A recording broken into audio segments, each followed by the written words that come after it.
بسم اللہ الرحمن الرحیم نحمدہ ونصلی ونسلم علی رسولہ الکریم اما بعد۔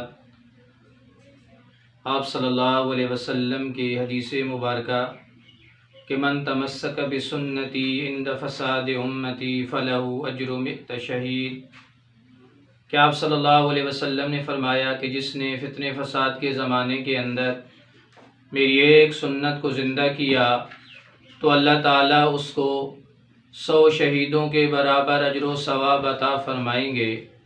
تو ہر چیز کے اندر جناب نبی اکرم صلی اللہ علیہ وسلم کے اسوہ کو، آپ کے طریقہ کو، آپ کی سنت کو دیکھنا سنت نام ہے۔ ہر چیز کے اندر آپ صلی اللہ علیہ وسلم کے نبوی طریقے کا کہ آپ صلی اللہ علیہ وسلم یہ کام کیسے کیا کرتے تھے۔ ذبح کرنا بھی ایک شرعی فعل ہے، ذبح کے بھی کچھ آداب ہیں کہ کیسے ہمارا ایک ذبیحہ حلال ہوگا، کیسے ہمارا ایک ذبیحہ حرمت سے پاک ہوگا، کیسے ہمارا ایک ذبیحہ کراہت کے فعل سے پاک ہوگا۔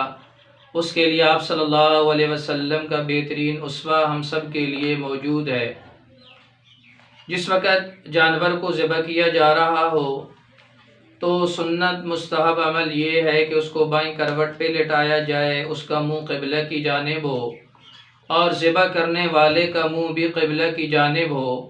اور حدیث اور فقہ کی کتابوں میں یہاں تک ملتا ہے کہ ذبح کرنے والا اپنا دایاں پاؤں جانور کے پہلو پہ رکھے۔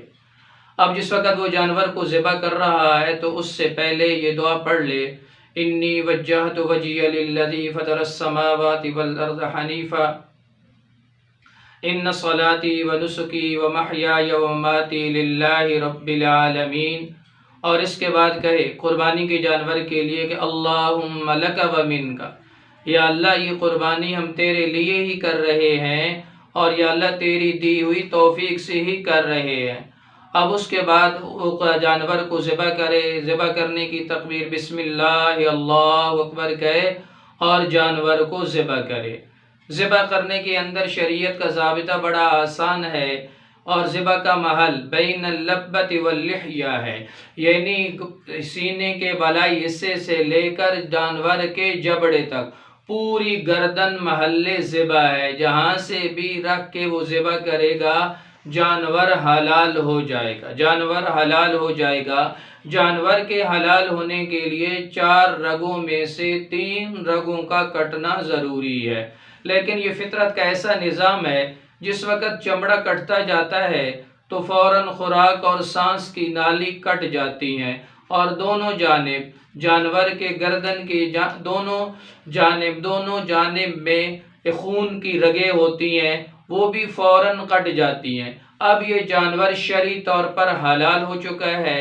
اب اس کو گردن کی ہڈی کو توڑ کر حرام مغز کو توڑنا، اس سے حرام مغز کو کاٹنا، اس سے آپ صلی اللہ علیہ وسلم نے منع فرمایا ہے اور اس کو کراہت کا فعل فرمایا گیا ہے۔ قصائی اپنی سہولت کے لیے یہ کرتے ہیں تاکہ جانور جلد ٹھنڈا ہو جائے اور وہ جلد اس کی کھال اتارنے والے بنے۔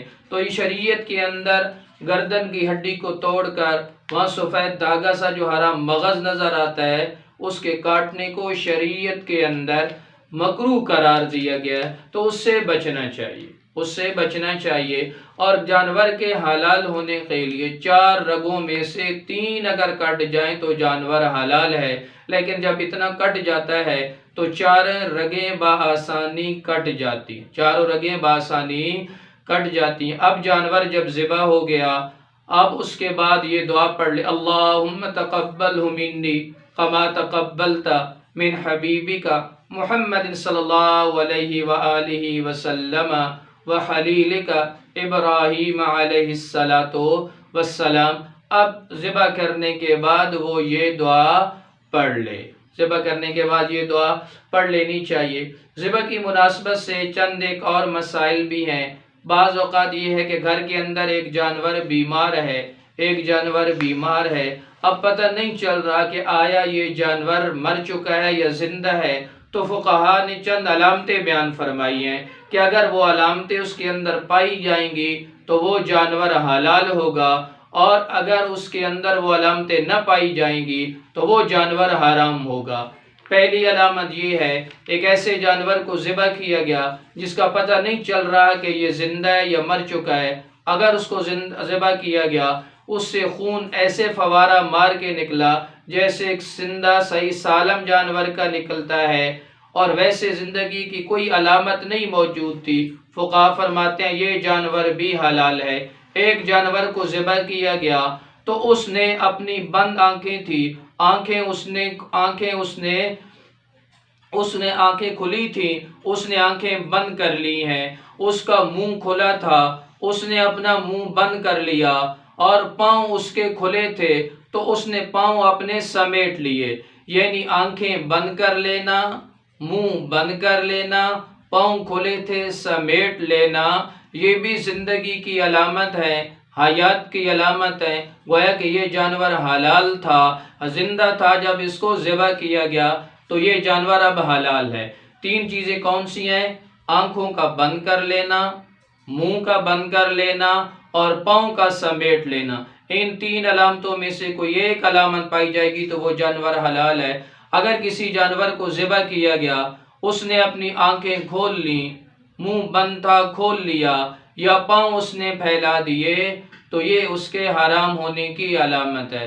تو دعا کریں اللہ تعالی ہمیں شریعت کے مطابق ہر ایک کام کرنے کی توفیق عطا فرمائے، اور جناب نبی اکرم صلی اللہ علیہ وسلم کے اسوہ کو اختیار کرنے کی توفیق عطا فرمائے۔ وآخر دعوانا ان الحمد للہ رب العالمین۔